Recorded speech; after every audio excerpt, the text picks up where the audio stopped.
देवाला बंदूक आणि बॉडीगार्ड घेऊन संरक्षण आहे, तर मग देव काय करतात अशी कमेंट आमच्या गावच्या सरपंचाने केली. तरी पण देवापुढे सिक्युरिटी असणं म्हणजे मला प्रश्न पडला राव. मला पुण्यातल्या लोकांनी सांगा राव, काय नेमकं हे दगडूशेठचा विषय काय आहे, सिक्युरिटी कशाला? कसं आहे ना महेश भाऊ, परदेशात चोरी करून भारतात येणाऱ्या चोरांचं प्रमाण जरा जास्तच वाढले, त्यामुळे सिक्युरिटी ठेवावं लागते मंदिरापुढं. महेश मोठे नावाच्या चोरानं दानपेटी चोरून नेली म्हणजे.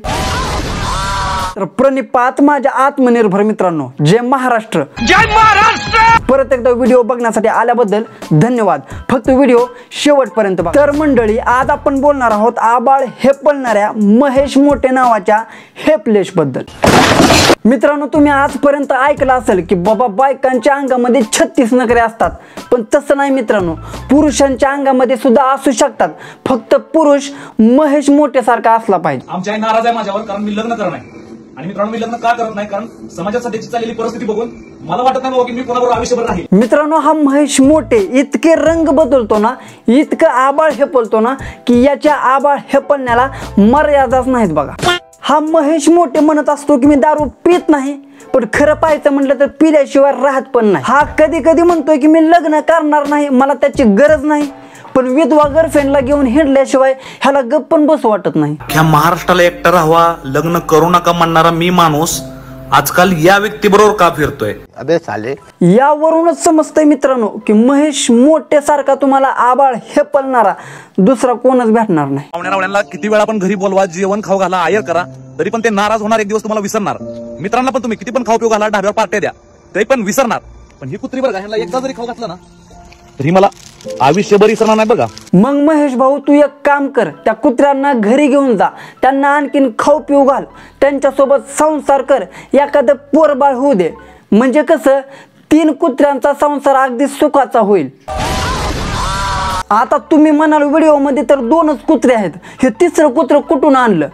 अरे विसरलात काय, आपला महेश भाऊ सुद्धा कुत्राच आहे. जास्त होत आहे, जास्त होत. आता हे बघा, मी काय माझ्या मनाचं बोलत नाही.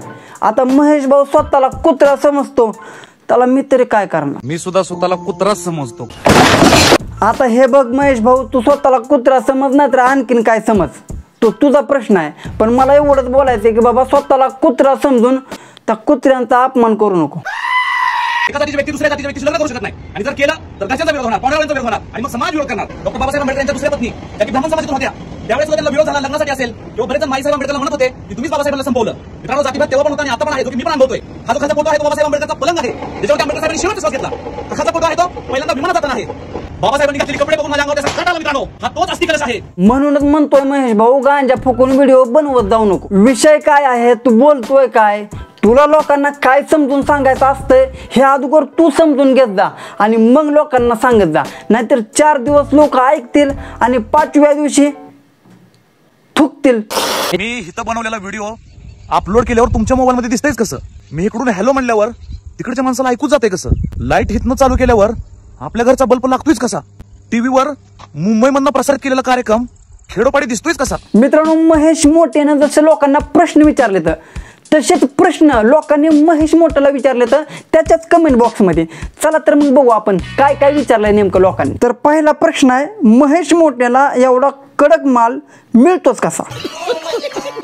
महेश भाऊ जरा पोहोचलेला आहे, त्याच्यामुळे मिळत असेल एवढा कडक माल. महेश मोठे एवढ्या शिव्या खाऊन व्हिडिओ बनवतोच कसा? मैं नहीं बताऊंगा. निर्लज्जम सदासुखी हे वाक्य तुम्ही ऐकलं असेल, यातच एक उदाहरण आहे महेश मोठे. तुझा व्हिडिओ बघितल्यावर आपोआप तोंडात शिव्या येत्यातच कशा? जसं कुत्र्याला बघितल्यावर तोंडात हार येतंय, तसं महेश मोठ्याला बघितल्यावर शिव्या येत असतील. बिग बॉस मराठी कधी आहे बाबा नेमकं? भरपूर जण वाट बघतात, पण कुणालाच माहित नाही मित्रांनो, मी जर सोडलं तर. हा, कोणालाच माहित नाही बिग बॉस कधी येणार आहे, फक्त महेश भाऊला माहित आहे. बहुतेक महेश भाऊ बिग बॉसचा सावत्र जावा आहे. कारण तुम्हाला सांगतो मित्रांनो, बिग बॉस हे आणखीन 2 महिने तरी होणार नाही. हे बघ, बिग बॉस आणखीन वर्षभर जरी आलं नाही तरी काय आम्हाला घेणं देणं नाही, कारण आम्ही त्याला बघतच नाही. महत्वाचं काय असेल तर ते बोल. सूरज चव्हाण बरोबर जो झपूक झपूक पिक्चर केदार शिंदे साहेबांनी काढला होता, तो पिक्चर फेल गेला. परिणामी 4 कोटी रुपयाचं कर्ज झालं, आणि ते कर्ज झाल्यामुळे केदार शिंदे साहेब थोडंसं पाठीमागं आलं. कोणाच्या पाठीमागं आलं? तुझ्या पाठीमागं आलं का?